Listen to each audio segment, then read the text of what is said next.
Olá, eu sou o professor André e na aula de História hoje nós teremos Primeiro Reinado. Nós vimos na aula anterior os fatores que culminaram com o processo de independência do Brasil. Vimos que a independência do Brasil é um processo que se inicia com a vinda da família real, devido às guerras de Napoleão na Europa, e que se consolida então em 1822 com a proclamação de independência por Dom Pedro, tornando ele-se Dom Pedro I. Vimos também que o processo de independência brasileiro ele é um pouco atípico, diferente das outras nações americanas. Até pelo fato das outras nações americanas não contarem com a vinda da família real, né? Esse foi o nosso diferencial.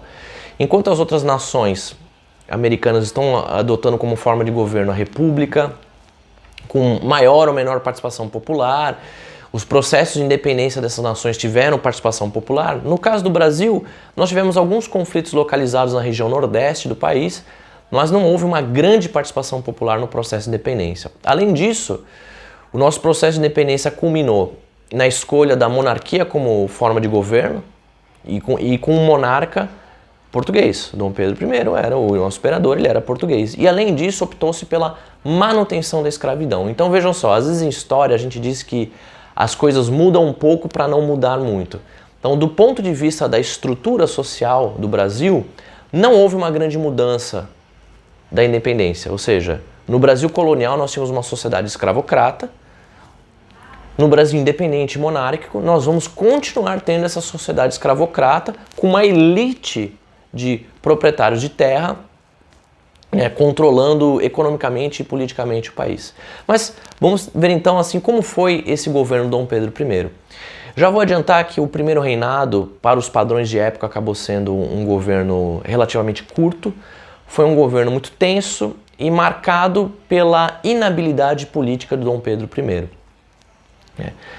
O governo começa então com, como já dito na aula anterior, com um acordo pela manutenção da escravidão. Então, para a gente entender a monarquia no Brasil, a gente tem que entender isso.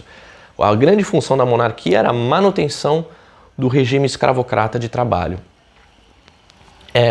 Os primeiros anos do Dom Pedro, 22, 23, são marcados por alguns conflitos pela consolidação do seu governo, especialmente no Nordeste. A elite do Nordeste não aceitava muito esse projeto, aos olhos delas, um projeto carioca de poder.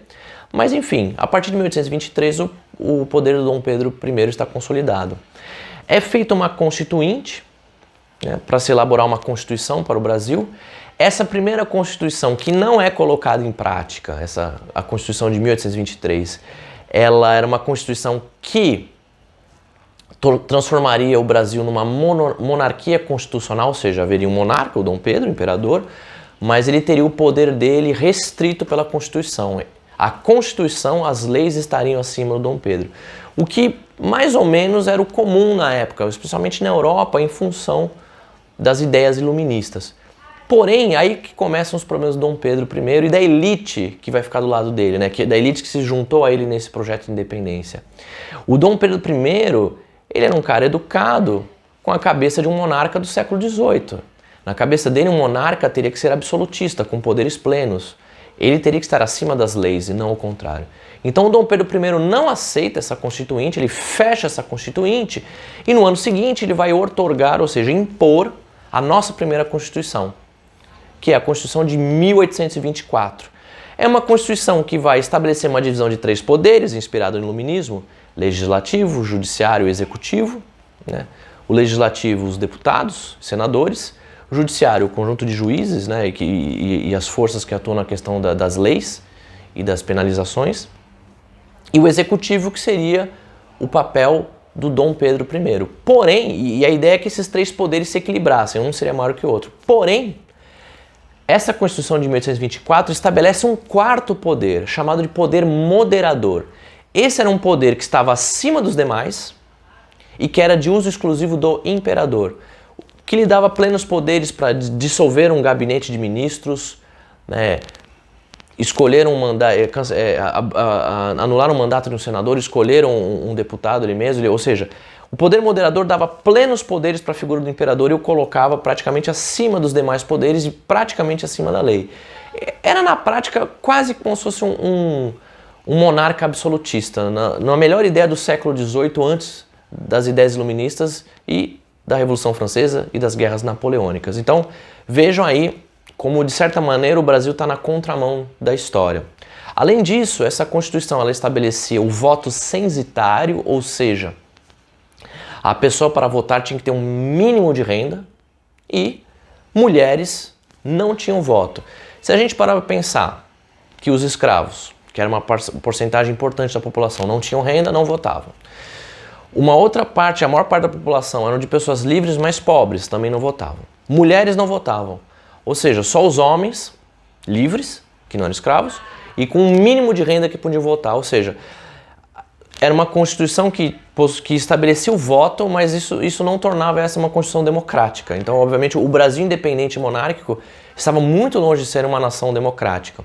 Diferente de hoje, em que todos nós temos, pelo menos ainda, temos direito a voto. Naquela época não existia nada disso. Então, a Constituição de 1824, ela mantinha e garantia a escravidão, e ao mesmo tempo garantia a participação política ativa de uma pequena, ínfima porcentagem da população, ou seja, muito menos da metade da população brasileira tinha acesso direto à política.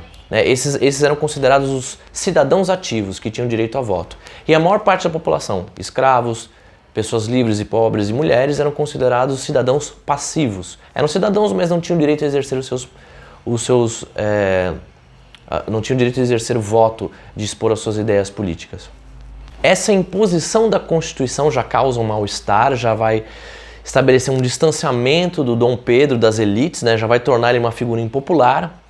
Na sequência, nós vamos ter a Confederação do Equador, que é justamente uma rebelião desses estados do Nordeste contra os desmandos do Dom Pedro I. O Dom Pedro I vai sufocar essa rebelião, O líder dessa rebelião, Frei Caneca, ele vai ser fuzilado. Isso também não vai contribuir para a popularidade do Dom Pedro I. Em 1825, o Brasil paga uma quantia para Portugal, para que Portugal reconhecesse a sua independência. Isso também não é muito bem visto, isso também traz problemas econômicos. Entre 1825 e 1828, o Brasil vai se envolver numa guerra chamada Guerra Cisplatina. A Cisplatina era um território seria o atual Uruguai, era um território recém-anexado pelo Brasil, mas que entra em disputa com o que viria a ser a Argentina. No final das contas, esse conflito é mediado pela Inglaterra, que tinha interesses econômicos na região, e decide-se que a Cisplatina será um estado independente, que virá se tornar o Uruguai.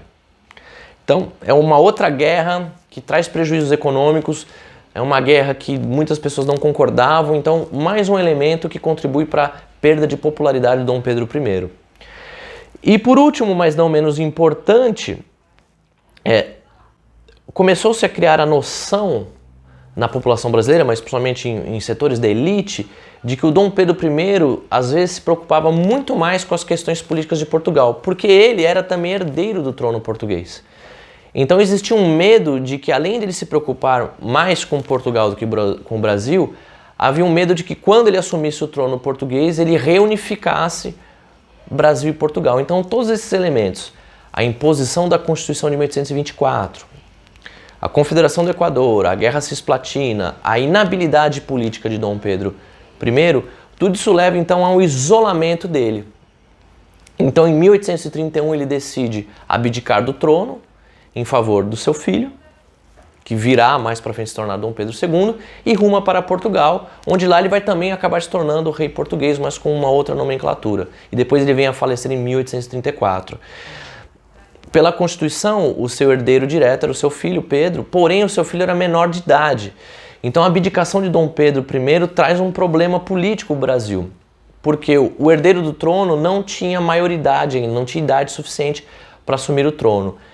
Nesse caso, a Constituição de 1824 estabelecia que o governo brasileiro deveria ter um governo de emergência e provisório, chamado de regência. Então, entre o primeiro reinado, o governo Dom Pedro I, e o segundo reinado, o governo Dom Pedro II, que nós veremos mais para frente, nós teremos aí o chamado período regencial, que é uma consequência da abdicação de Dom Pedro I. Mas isso nós veremos na próxima aula. Até mais!